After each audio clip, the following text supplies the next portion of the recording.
Welcome back to 9+ news. Hyderabad metro rail విస్తరణ పనులను అడ్డుకుంటున్నారని కేంద్ర మంత్రి కిషన్ రెడ్డిపై సీఎం రేవంత్ రెడ్డి మండిపడ్డారు. హైదరాబాద్ మెట్రో రైలు విస్తరణకు కేంద్ర రైల్వే శాఖ మంత్రి అశ్విని వైష్ణవ్ అంగీకరించారని, 4% వడ్డీతో 13,400 కోట్ల రూపాయల అప్పు ఇచ్చేందుకు అంగీకరించారని రేవంత్ చెప్పారు. అయితే అశ్విని కుమార్ ను కిషన్ రెడ్డి కలిసి హైదరాబాద్ మెట్రో విస్తరణ చేపడితే బీజేపీకి పుట్టగతులుండవని, తెలంగాణలో బీజేపీ ఉండాలా వద్దా అని నిలదీశారని, దీంతో మెట్రో విస్తరణ పనులను అశ్విని అటకెక్కించారని రేవంత్ రెడ్డి ఆరోపించారు. నిజంగానే మెట్రో అయిపోయిన దానికి కట్టర్ని కలిసినప్పుడు నన్ను ఎందుకు తీసుకుపోడు? మొదటి విడత రాష్ట్ర ప్రభుత్వం Hyderabad metro rail limited take over చేస్తేనే రెండవ విడత అనేది నిర్మాణానికి అవకాశం ఉంది. మొదటి విడత టేక్ ఓవర్ చేయాలి అని అంటే ఇండియన్ రైల్వే ఫైనాన్స్ కార్పొరేషన్ 13,600 కోట్ల రూపాయల ఒప్పందం ప్రకారము నిధులు రిలీజ్ చేయాలా. దీనికి ఇంకో తిరకాసు ఉంది.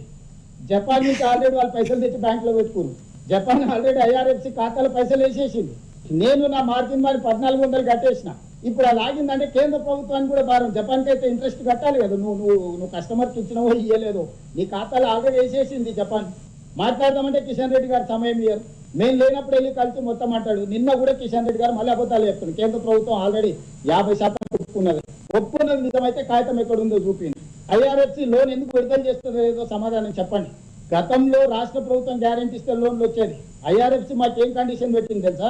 రాష్ట్ర ప్రభుత్వమే కాదు, అంటే యాక్చువల్గా తీసుకుంటున్న సంస్థ సంతకాలు పెడితే వాళ్ళకి ఇవ్వచ్చు. ఆ సంస్థ ఒకవేళ డిఫాల్ట్ అయితే మీరు ఏం చేస్తారంటే మా రాష్ట్ర ప్రభుత్వం కట్టదని ఒప్పందం ఇచ్చినాం. సో ఇప్పుడు కిషన్ రెడ్డి నేను అడుగుతున్నా, లోను ఐఆర్ఎఫ్సి ఆపడానికి కారణం ఏందో మీరు చెప్పండి. ఆ లోనును విడుదల చేయించడానికి మీరు మాట్లాడరా? మీరు బాధ్యత తీసుకుంటారా? తీసుకోరా?